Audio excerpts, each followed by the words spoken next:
오늘은 7개의 예수님의 자기 계시 중에 나는 양의 문이라라고 하는 말씀을 이제 상고해 보도록 하겠습니다. 지난주에 이제 나는 선한 목자라 하는 말씀에 이어서 이제 오늘 나는 양의 문이라 하는 이 말씀도 예수님께서 이제 자기를 이제 계시하시는 것입니다. 근데 이것은 좀 다른 이제 포인트, 다른 강조점들이 있습니다. 그런데도 불구하고 이제 이 양의 문 그리고 선한 목자라고 하는 이 비유가 하나의 공통점이 있습니다. 여러분이 아시다시피 예수님, 하나님과 우리와의 관계, 주님과 우리와의 관계를 이제 양과 목자의 비유로 이제 말씀하시고 그 관계가 바로 이제 주님과 우리와의 관계라는 것을 이제 계시하신 것입니다. 예수님께서 이제 9장을 지나서 10장에서 왜 갑자기 양과 목자의 관계로 자신을 계시하셨는가 하면 바로 9장에 일어난 사건 때문에 그러했습니다. 9장은 이제 여러분이 이제 얼마 안 되니까 다 기억하실 텐데요. 이제 날 때부터 맹인된 자가 눈을 뜬 이후에 이제 벌어지는 갈등이 이제 나오죠. 그리고 10장은 그 벌어지는 갈등의 연장선상에서 이제 나오는 내용입니다. 그래서 9장에서 벌어진 그 일들이 바로 이제 뭐와 관련이 되어 있냐면 양과 목자의 비유의 이야기와 연결되어 있습니다. 특별히 이 나는 양의 문이라라고 하는 이 예수님의 자기 계시의 말씀과 요한복음 9장에서 일어난 사건이 이제 긴밀하게 연결되어 있는 것입니다. 예수님의 이 의도를 알기 위해서는, 그러니까 예수님께서 바리새인들에게 과연 무엇을 전하시려 하셨을까라고 하는 의도를 알기 위해서는 당시의 배경을 좀 알아야 됩니다. 당시에 이제 유대 땅에는 두 종류의 양의 우리가 있었다고 합니다. 첫 번째는 이제 화면에서 보시다시피 여러 양을 한꺼번에 수용하는 공동 우리입니다. 보통 마을에 저런 공동 우리가 이제 두 개 정도는 꼭 있었다고 합니다. 낮에 이제 목동들이 이제 양을 먹이고 나서 이제 마을로 돌아오면 이제 저 양들을 저 공동 우리에다 집어 넣는다는 거죠. 그러면 이 우리는 이제 목동이 지키는 것이 아니라 문지기가 이제 그 우리를 지킨 후에 아침에 이제 목동들이 다시 찾아오면 그 목동들이 그 양을 찾아가도록 이제 하게 하였습니다. 그래서 이제 이 3절을 보면 문지기가 목자에게 문을 열어주고 목자들이 우리에서 양을 찾아간다라고 하는 말씀을 한 게 바로 저 이유입니다. 그러니까 저기 서 있는 저 사람이 바로 문지기가 되는 거겠죠. 그래서 문지기는 그냥 문을 열어주는 일을 하는 것이고 이제 목자들이 이제 양의 이름을 부르면서 자기네 양들을 찾아가는 것입니다. 근데 목자가 양을 찾아갈 때 흥미로운 것은 이제 각각의 이름을 이제 부른다는 것인데 예수님이 말씀하신 대로 양들은 자기 목자의 음성에만 반응을 한다는 것입니다. 다른 목자가 와서 이제 비슷하게 흉내를 내도 절대 양이 반응을 하지 않는다는 거죠. 그래서 정말 신기해서 그걸 한번 실험을 해봤다죠. 그래서 양과 목자와 똑같은 어떤 거의 비슷한 체구의 사람이 그 목자가 입던 옷을 입고 그 목자의 목소리를 그대로 흉내내어서 그 양을 한번 불러봤답니다. 근데 그 양들이 꿈쩍을 하지 않는다는 거죠. 그러니까 그도 그럴만한 것이 양은 지독한 이 근시거든요. 그러니까 이게 눈에 보이는 게 없습니다. 그래서 모든 걸 다 귀로 구분하는데 청각으로. 근데 이 목동의 이 목자의 소리를 자기 목자의 소리를 기가 막히게 알고 있었던 거죠. 그러니까 예수님께서 말씀하신 대로 양들은 자기 목자의 음성을 안다라는 것입니다. 근데 바로 이 비유가 이제 뭐와 연결이 되어 있냐면 요한복음 9장의 사건과 이제 연결이 되어 있다는 겁니다. 이제 목자는 이 예수님의 비유에 의하면 이제 목자는 당연히 예수님이 되시겠죠. 그리고 예수님께서 이제 자신의 사역 속에서 여러 가지 일들을 통해서 자신의 목자를 부르십니다. 이 부름에 응답하는 자들은 예수님이 말씀하신 대로 오직 예수님의 양들, 즉 목자의 양들만이 이제 그 반응을 하는 것입니다. 그러니까 예수님의 양이 아니면 결코 부름에 응답하지 않는 것이죠. 이 날 때부터 맹인된 자가 예수님의 부름에 응답한 이유는 바로 간단합니다. 그 날 때부터 맹인된 자가 예수님의 양이기 때문입니다. 눈은 뜨는 이 과정들을 여러분이 한번 이게 회고해 보시면, 확실히 이 날 때부터 맹인된 자는 예수님의 양이 맞다라고 하는 생각을 하시게 됩니다. 좀 이렇게 되짚어 생각해 보면요. 맹인의 눈을 열어주셨을 때, 여러분이 알다시피 예수님은 좀 특이한 방법을 사용하시죠. 침으로, 그죠? 흙을 개서 진흙을 만든 다음에 눈에 바르고 실로와 못에 가서 씻어라 라고 얘기를 합니다. 이것이 워낙 우리가 많이 들었던 터라 별로 이상하지 않는데, 그 당시 맹인의 입장에서 생각해 보면 정말로 황당 그 자체입니다. 지난번에 말씀드렸듯이 한번 제가 집에서 해보라고 했는데, 침으로 흙을 한번 개 보시면, 또 한번 해보세요. 그러면 안 해보신 분들은, 근데 시간이 굉장히 오래 걸린다는 것을 알 수가 있습니다. 왜냐면 우리 입에서 나오는 침이 한정돼 있고 조금 하니까요. 그러니까 침으로 진흙을 갰다는 얘기는 그만큼 오랜 시간이 걸렸다는 의미인데, 그 오랜 시간 동안 이 맹인이 예수님 곁을 떠나지 않고 계속해서 있었던 것입니다. 그리고 예수님께서 진흙을 만드신 다음에 그 진흙을 눈에 이렇게 딱 바르십니다. 그러면 저 같으면 이 맹인의 입장에서, 지금 당신 뭐 하는 거요? 아니면 예수님 뭐 하십니까? 라고 물어볼 텐데, 그런 물어봄도 없어요. 그냥 가만히 앉아서 예수님이 하는 대로 그냥 놔두는 겁니다. 그러자 이제 좀 있다가는 어떻게 해요? 야, 가서 실로와 못에 가서 씻어. 그랬더니 이 맹인이 일어나가지고 주섬주섬 갑니다. 우리 같이 눈뜬 자야 쉽게 실로와 못을 찾아가겠지만, 그 실로와 못을 적지 않게 내려가야 되거든요. 그러니 얼마나 조심조심하면서 내려갔겠습니까? 만약에 그 과정을 처음부터 끝까지 지켜보는 사람들이 있었다고 해봅시다. 얼마나 비웃었을까요? 저들이 지금 뭐 하는 거야? 하나는 침 뱉어서 계속 진흙 만들고 있고, 그거를 눈에 바르면서 실로와 못에 가 씻으라고 하는데, 그 맹인은 또 그거를 또 따라 합니다. 그러니 사람들이 아마 실로와 못에 떠듬떠듬 찾아가는 맹인을 보면서 아마 조롱하고 꽤나 비웃었을 것입니다. 왜 이렇게 모든 일을 다 맹인이 하느냐, 따라 하느냐, 신기할 수밖에 없죠. 근데 예수님의 비유에 의하면 그 이유는 간단합니다. 왜냐하면 그 날 때부터 맹인된 자가 바로 예수님의 양이기 때문입니다. 자, 이것은 맹인이 눈뜬 후에도 계속되었습니다.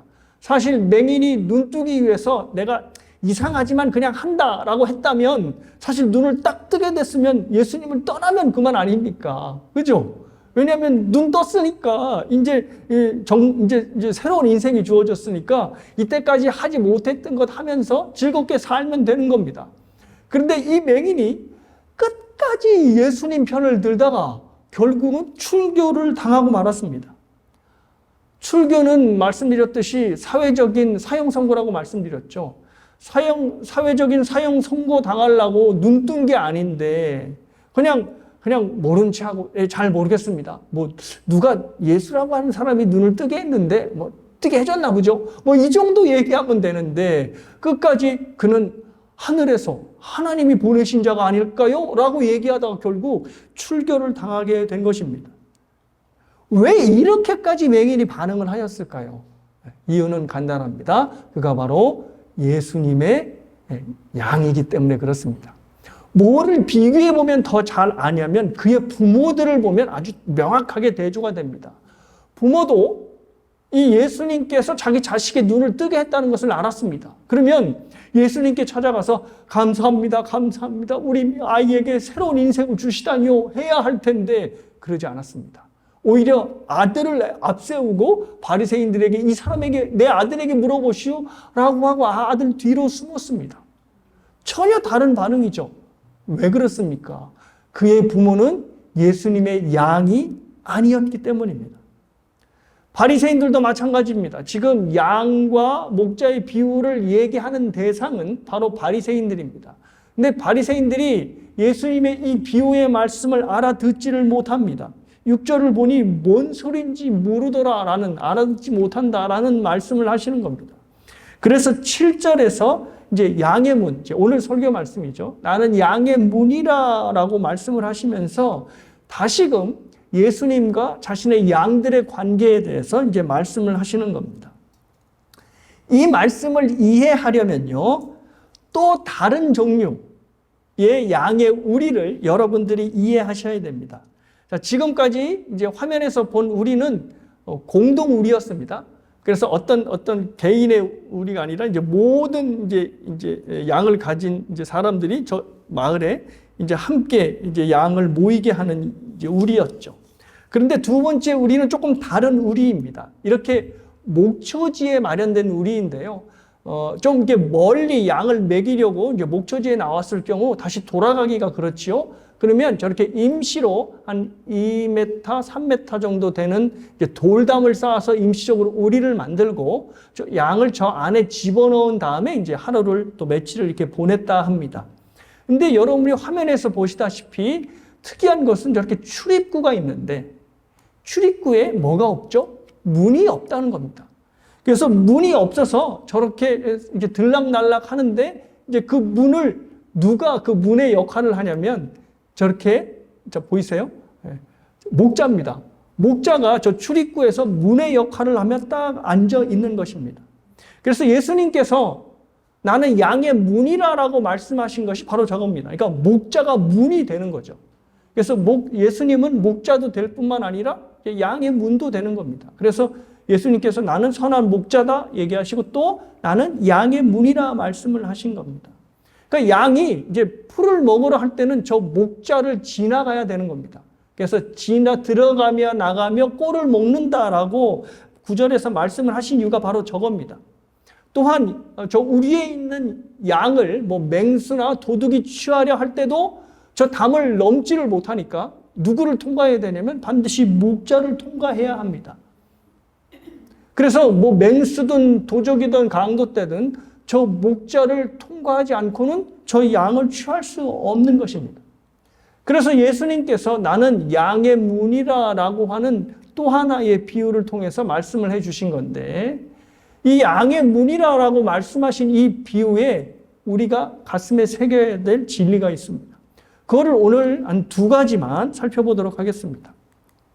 첫 번째는 양의 문이라고 하는 예수님의 비유에서 우리가 가질 수 있는 메시지는 양의 문은 오로지 하나밖에 없다는 겁니다. 잠깐 앞에 그림을 보면 문이 몇 개죠? 하나밖에 없는 겁니다. 딱 하나밖에 없는 거죠. 그러니까 저 양을 거치기 위해서는 반드시 저 문 하나를 통과해야 도달할 수 있다는 겁니다.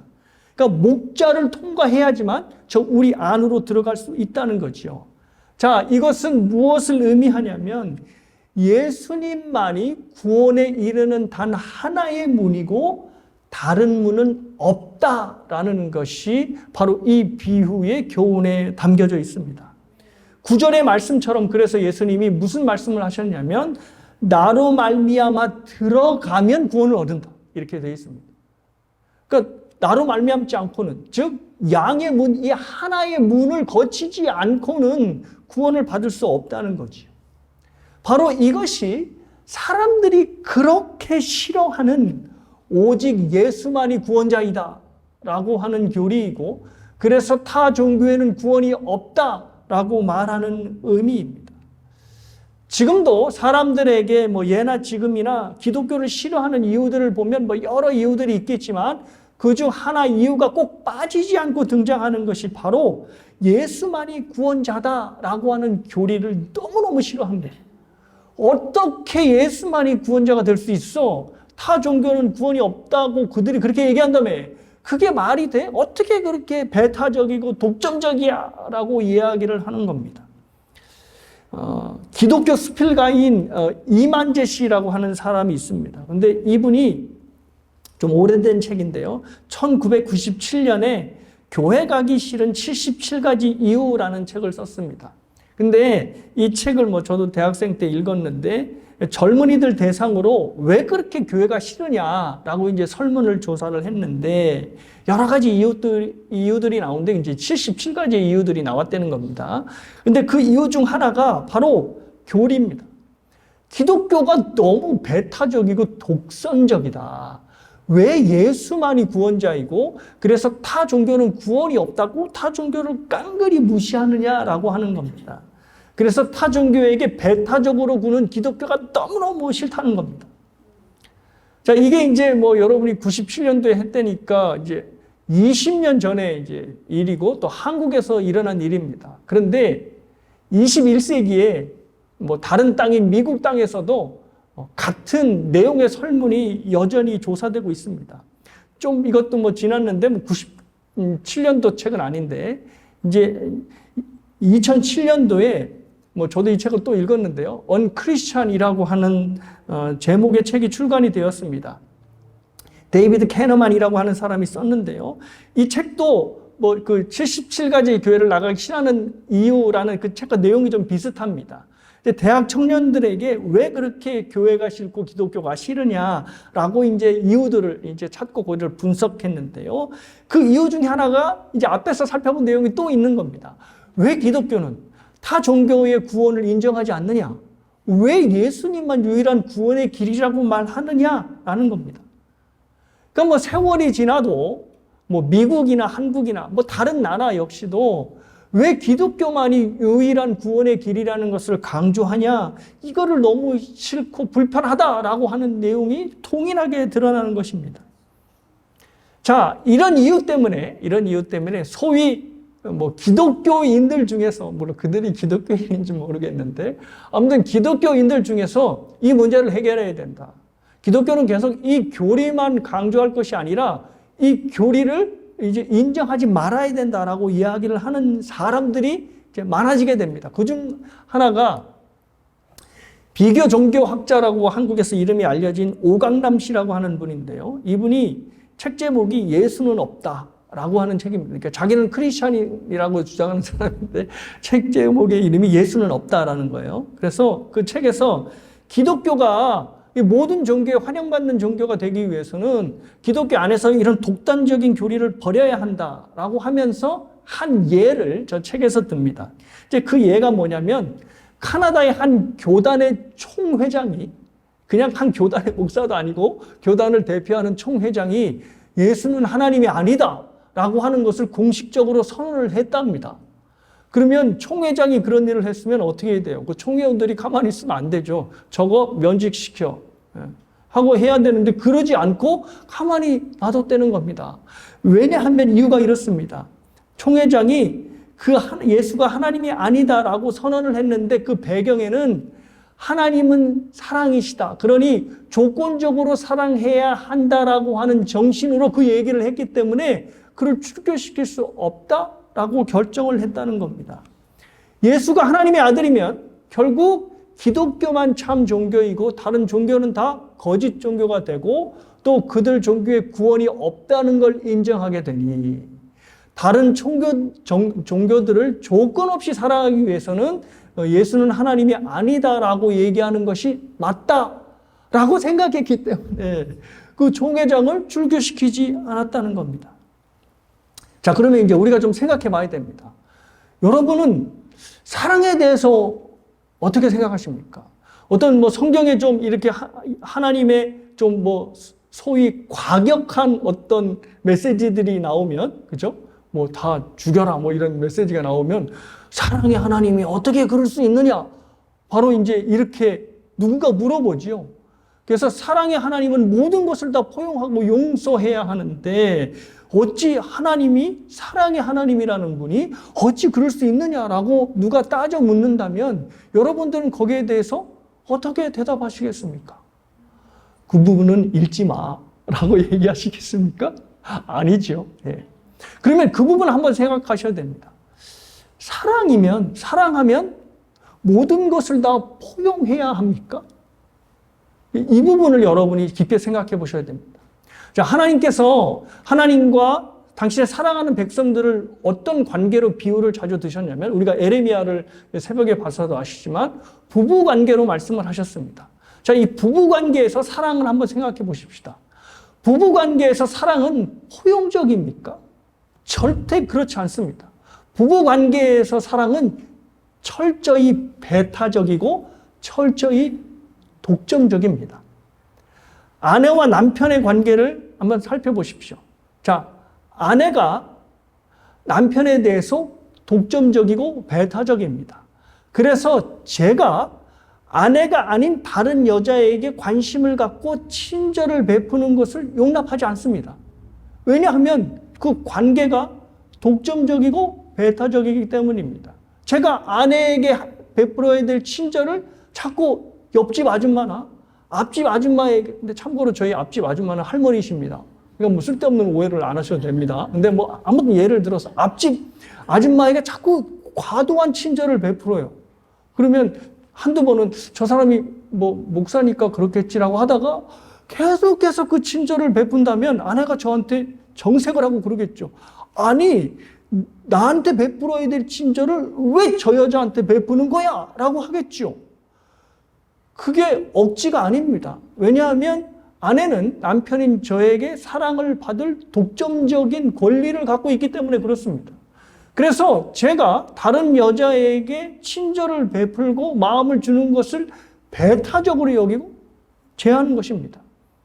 그거는 저도 마찬가지입니다. 제 아내가 옆집 아저씨, 참고로 옆집 아저씨는 또 할아버지입니다. 그러니까 너무 이상한 생각 하시면 됩니다.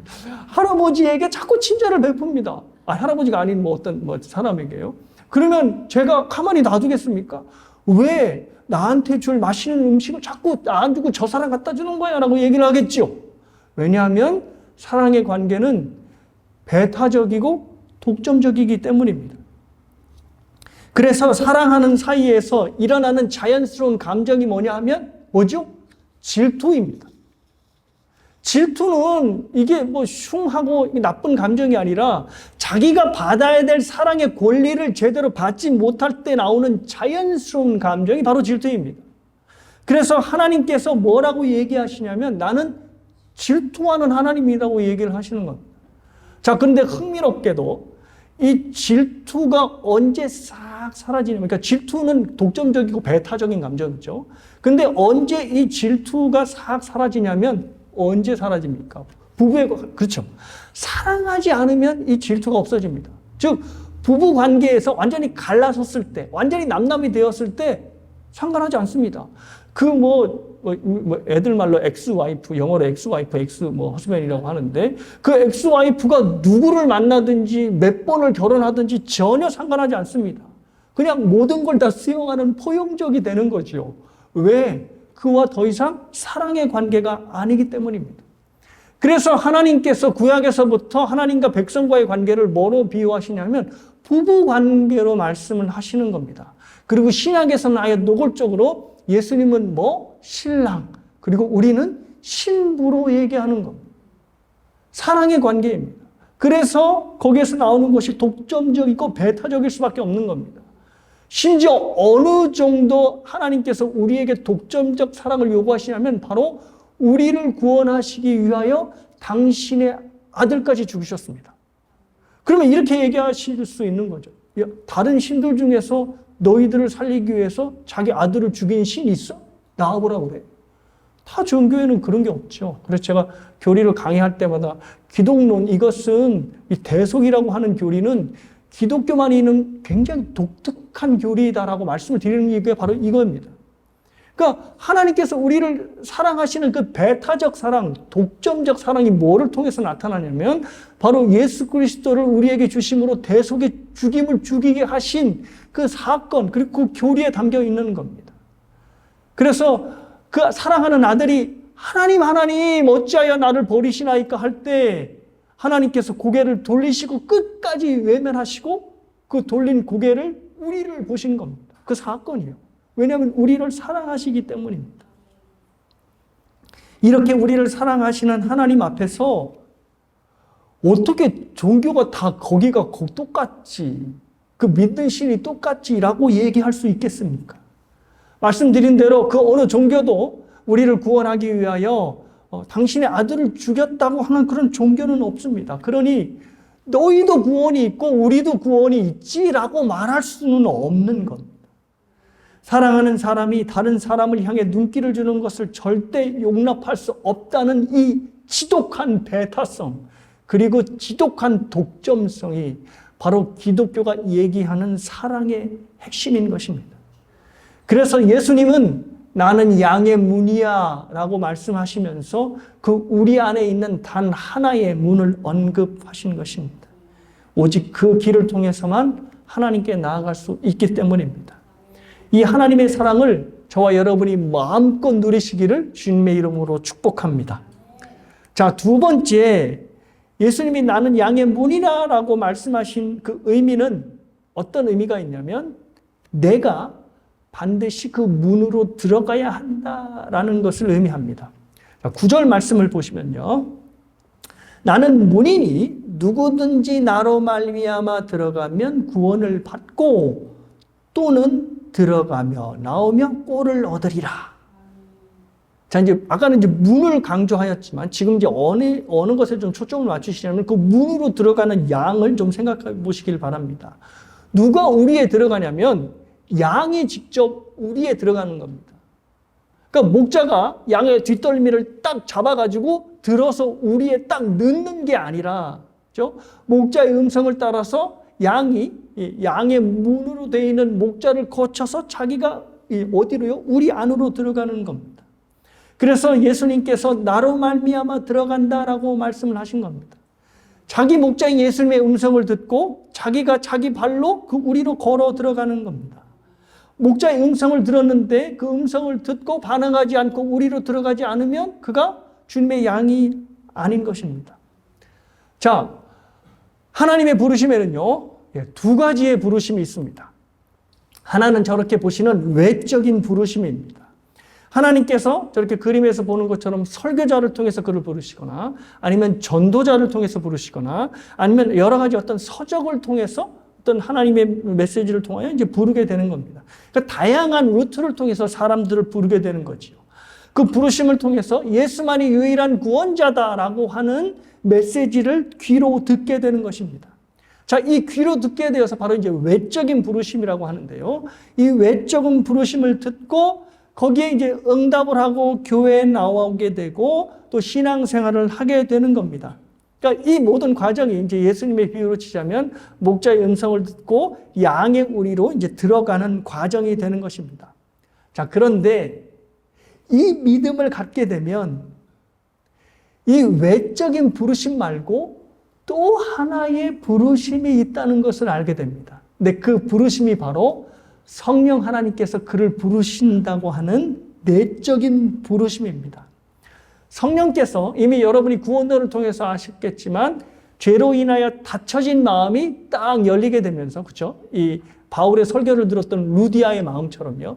마음이 딱 열어서 그 말씀을 듣게 되는데 그것이 바로 내적 부르심, 즉 성령께서 그를 부르셔서 듣게 하시고 나오시게 한다는 그 부르심입니다. 분명히 내가 선택해서 결정해서 내 발로 우리에 들어간 것 같은데 가만히 보아하니 성령께서 내적인 부르심을 통하여 그를 우리 안에 들여보내는 것입니다. 자, 이제 이것이 바로 기독교의 신비입니다. 말씀드린 대로 분명히 내가 선택하고 내가 결정해서 교회에 들어갔는데 막상 들어와 보니 내 발로 들어온 게 아니고 성령께서 들어가게 하셨네? 라는 것을 깨닫게 되는 겁니다. 성령께서 양의 문이 되시는 예수님의 그 문을 통과하게 만드신 것입니다. 한 예를 좀 들어드릴게요. 어떤 여자분이 길거리를 지나다가 교회가 자기도 있는 것을 보고 한번 들어가나 보자 하고 이제 평일에 들어가게 돼서 뒷자리에 딱 앉아 있었다는 거죠. 그런데 공교롭게도 이제 그 예배당에 들어오신 담임 목사님과 만나게 되었답니다. 그래서 뒷좌석에 앉아서 이런저런 이야기를 하다가 이제 목사님이 십자가의 죄사함 그리고 십자가의 복음을 그 여자에게 이제 여자분에게 자연스럽게 이야기를 나눴다 합니다. 그러니까 그 여자분이 자신의 배경을 좀 이야기를 하는 거죠. 자신은 종교적인 집안에서 자랐기 때문에 그 예수의 구원 이야기를 들은 적이 있답니다. 그런데 뭐 이렇게 자세하게는 안 들었겠죠. 근데 들었는데 그게 썩 마음에 와닿지 않았답니다. 그래서 그 내용이 뭔지는 알겠는데 그게 믿어지지 않는다라고 이야기를 했다는 거죠. 왜 다른 종교에도 구원이 있고 뭐 구원의 통로가 있을 텐데 왜 예수만의 구원의 길이고 왜 십자가의 죄사함을 받아야 되는 건지 나는 잘 모르겠다라고 이야기를 했다는 거죠.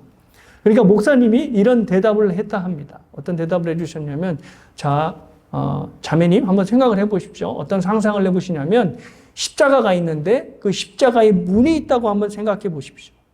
그 문은 반드시 당신이 그 문을 열고 들어가야지만 그 십자가 너머로 들어갈 수가 있습니다. 즉 십자가의 복음을 믿을 수 있다는 거지요. 그리고 십자가 문 앞에는 이렇게 써 있습니다. 누구든지 다 내게로 오라 라고 하는 말씀이 있는 겁니다. 그 말씀을 보고 십자가의 문을 열고 딱 들어가면 모든 것이 다 믿어지게 될 것입니다. 예수 그리스도가 자매를 위해 죄사함의 십자가를 피 흘리신 것, 그리고 자매를 사랑하는 하나님의 자녀로 만드시길 원하신다는 것을 이제 알게 될 겁니다. 근데 일단 들어오셔서 뒤를 바라보시면 그 문 위에 다시 이렇게 써져 있는 것을 보시게 될 것입니다. 뭐냐면 당신은 이 세상이 만들어지기 전부터 택함을 받은 사람입니다. 라는 문구를 볼 수 있다는 겁니다. 자, 앞에 문구는 뭐였죠? 다 내게로 오라. 그래서 그 말 믿고 문을 딱 열고 들어가 봐서 뒤를 딱 돌아봤더니 바로 저 문구가 있는 겁니다. 당신은 이 세상이 만들어지기 전부터 택함을 받은 사람입니다. 분명히 자기가 결정해서 자기가 십자가의 문을 열고 들어온 것 같은데 뒤를 돌아서 딱 보니 아니었네. 나를 이 문으로 들여보내시게 하기 위해서, 나를 하나님의 자녀로 삼아주시기 위해서 창세 전부터 나를 택하셨네. 그래서 내가 들어왔구나 라는 것을 깨닫게 된다는 거죠. 그래서 이 자매가 일단 그래요. 목사님 무슨 메시지를 던진 겁니까? 일단 한번 교회에 들어오십시오 라는 겁니다. 그래서 그 교회에 출석하게 되었고, 그리고 믿음을 갖게 되었고, 그리스도인이 되었다고 하는 것입니다. 사랑하는 여러분, 하나님의 자녀가 되는 것은 똑같이 예수 그리스도의 십자가의 문 안으로 내가 들어가는 겁니다. 그 목사님 말대로 십자가의 문이 달려 있다면 내가 열고 그 문을 들어가는 겁니다. 마치 양이 목자의 음성을 듣고 자기가 자기 발로 양의 우리에 들어가는 것처럼 말입니다. 그런데 내가 설령 교회 다니기로 선택하고 결정했다 하여도 들어가 보면 이미 내가 태어나기 전부터는 내가 태어나기 전부터가 아니라 이 세상이 만들어지기 전부터 하나님께서 나를 택하셔서 하나님의 자녀로 삼으셨구나 라는 것을 믿고 발견하게 된다는 거죠. 그래서 교회 생활을 하면 할수록 시들해지고 시시해지는 것이 아니라 이 하나님의 사랑에 대해서 더욱더 감격하고 기뻐하게 된다는 겁니다. 오늘 광고 시간에 8월 마지막 주일에 세례식이 있다고 말씀을 드렸습니다. 그래서 지난 금요일 날 오전에 전보성 선도님과 함께 교육을 하고 교육을 마친 후에 예수만이 유일한 구원자가 되심을 고백하시는 것을 확인했고요. 또 앞으로 주님이 주신 이 은혜에 합당한 삶을 살도록 또 결단하시는 것을 제가 들었습니다. 그래서 제가 기뻐서 아내에게 얘기를 하는 거죠. 8월 달에 큰 잔치가 있어야 할 것 같아. 그래서 8월 마지막 주일에는 세례식 예배하고 그다음에 큰 만찬을 하자. 그랬더니 아내가 저한테 묻는 겁니다. 당신 혹시 이 전보성 성도님 가정에 대한 이야기를 언제 처음 들었는지 알아? 그러길래 언제 우리가 또 들었어? 교회 나오시기 전부터? 그랬더니 10년 전에 처음 들었어 라고 얘기를 하더라고요. 그래서 10년 전에? 어떻게? 그랬더니 박효진 집사님이 저희랑 언제 한번 어디 갔을 때 세탁소 이야기를 하시면 아마 그 세탁소를 공짜로 이용한다고 자랑하시느라 그 얘기를 하신 것 같은데 아무튼 이런 분이 있어 라고 이야기를 했다는 거죠. 그 인연을. 그게 2013년도 정도 될 겁니다. 제가 대흥교회 가서 이렇게 했을 때가. 근데 그 이야기를 했는데 그 이야기를 저는 까맣게 잊어버리고 있었던 거죠. 근데 아내가 그거를 기억하고 있었던 겁니다. 그리고 10년이 지나서 저분이 은샘교회 교인이 되시고 그리고 지금 8월 달에 세례식을 앞두게 된 겁니다. 10년이 지나서 우리 교회를 오시게 되었고 그리고 우리 교회 세례 교인이 되시게 된 것입니다. 자, 오늘 말씀을 한번 쭉 생각해 보십시오. 자, 저 전보성 성도님, 최기석 성도님이 우리 교회를 나오게 된 것은 특별한 어떤 계기와 분명한 이유가 있을 겁니다. 그래서 저분들이 자기 발로 우리 교회에 나오셨고, 그래서 하나님의 말씀을 듣게 되신 겁니다. 새벽 예배, 주일 예배, 그리고 수요 성경 공부를 들으면서 하나님의 부르심을 듣게 되었던 거죠. 그리고 그 외적인 부르심을 통해서 이제, 내가 이제 내 믿음을 하나님께 고백하고 교인이 되어야겠다. 그렇게 한 것입니다. 그러니까 이게 교회를 개척한 지 지금 우리가 1년이 넘었으니까 이 1년 넘어 상간에 일어난 일입니다. 자, 그런데 이 일이요, 우리 교회가 세워진 지 1, 2년 전의 일이 아니라는 겁니다. 제가 이제 전보성 성도님 이제 교회에 오시고 우리 최기석 성도님을 이제 신방하러 이제 갔습니다. 근데 최기석 성도님이 무슨 말씀을 하시냐면, 이제 젊었을 때 말씀을 하시는 거예요. 내가 군의 장교였을 때 최전방에 배치가 되셨대요. 그 DMZ에 배치가 되셨는데, 그때 너무 분위기가 무섭고 두려워서 하나님께 간절히 기도하셨대요. 하나님, 이 두려움을 교회를 그때 안 다니셨을 텐데, 하나님 이 두려움을 이기게 하시고 이 군생활을 잘하게 해주십시오라고 기도를 하셨다는 거예요. 교회를 다니시지 않으셨는데. 그러면서 하시는 말씀이, 제가 고등학교 때 그 용산고등학교 맞나요? 그 고등학교에서 종교부장까지 하셨대요. 어떻게 해요? 그랬더니 그냥 선생님이 시켜서 하셨다. 그러니까 어떤 믿음 때문에 하신 게 아니고 시켜서 하셨다고 하시더라고요. 그 말 듣고, 하나님께서 오래전부터 계속해서 성도님을 부르고 계셨구나라는 생각이 들었습니다. 전보성 성도님은 어떨까요? 박연지 집사님하고 그렇게 오랜 관계를 통해서 분명히 그 기간 동안에 계속해서 부르고 계셨을 겁니다. 그런데 박연지 집사님을 통해서만 부르셨을까요? 아닐걸요? 성도님이 알지 못하는 사이에 어떤 환경을 통해서 계속해서 성도님을 하나님의 자녀로 부르고 계셨다는 겁니다.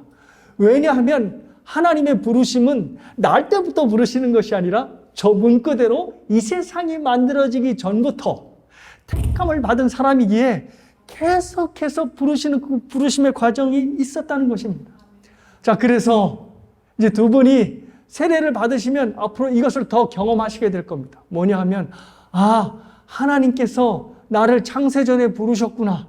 그리고 이 자리에 오기까지 나에게 기가 막힌 은혜들과 사람들을 불러 모아 주셨구나라고 하는 것들을 계속해서 마음에 새기고 체감하시게 될 거고 더불어 깨닫게 될 것입니다. 이 은혜로 앞으로 두 분이 계속해서 하나님의 은혜 가운데 살 수 있게 될 것이고 하나님의 기쁨과 감사 가운데 살게 되실 것입니다. 오늘 본문을 빌어 말하자면 두 분 모두가 목자의 음성을 듣고 그 양의 우리로 들어오신 것입니다. 그래서 이제 그 목자의 음성을 듣고 앞으로 더욱더 하나님께 감사하며 살아가게 되시게 될 겁니다. 그 안에 분명히 인생을 바라보는 관점도 바뀌게 될 것입니다. 내 삶에 어떤 고난과 어려움이 온다 하더라도 그 어려움이 인생을 망치는 비극이 아니라 이 날 때부터 맹인된 자처럼 하나님이 하시는 일로 바뀌게 보게 되는 역사가 또 그 안에서 일어나게 될 것입니다. 그래서 예전에는 기대대로 풀리지 않으면 낭망하고 실망했을지 몰라도 이 세례를 받은, 그리고 믿음을 갖고 난 후부터는 하나님께서 뭔가 또 일을 시작하시는구나 라고 하는 기대와 소망을 갖게 될 것입니다. 그래서 사랑하는 여러분, 그 일들은 저 두 분에게서만 일어난 일이 아닙니다. 이미 저와 여러분의 삶 가운데 일어나고 있고 또 앞으로도 일어나게 될 것입니다. 저 두 분뿐만 아니라 저와 여러분들도 하나님의 자녀로 삼으시기 위하여 이미 창세전부터 저희들을 택하시고 지금의 자리까지 오게 하셨습니다. 여러 가지 좌충우돌의 일들이 있었겠지만 그 가운데서도 끊임없이 우리를 외적으로 부르시고 마침내 성령께서 우리의 내적으로 마음을 열어 부르셔서 이 교회에 그리고 믿음의 자리에 서게 하시고 앉게 하셨습니다. 하박국 선지자가 이 말씀하셨죠. 의인은 오로지 뭐로 산다? 믿음으로 산다. 바로 이 믿음 가지고 사는 겁니다. 하나님께서 나를 하나님의 자녀 삼아주시기 위하여 창세전부터 나를 택하셨지라고 하는 믿음 갖고 사는 겁니다. 이 믿음 갖고 살면 이 세상에 두려울 게 없는 겁니다. 여러분의 기대대로 삶이 펼쳐지지 않을지라도 하나님 앞에 창세전에 택하신 하나님이 나를 버리시겠어? 나를 포기하시겠어? 하면서 끝까지 하나님을 붙잡고 나아가게 되는 것입니다. 에베소서 1장 4절에서 6절 읽어드립니다. 곧 창세전에 그리스도 안에서 우리를 택하사 우리로 사랑 안에서 그 앞에 거룩하고 흠이 없게 하시려고 그 기쁘신 뜻대로 우리를 예정하사 예수 그리스도로 말미암아 자기 아들들이 되게 하셨으니 이는 그가 사랑하는 자 안에서 우리에게 거저 주시는 바 그의 은혜의 영광을 찬송하게 하려는 것이라. 저와 여러분 모두가 하나님의 은혜의 영광을 찬송하는 자가 되기를 주님의 이름으로 축복합니다.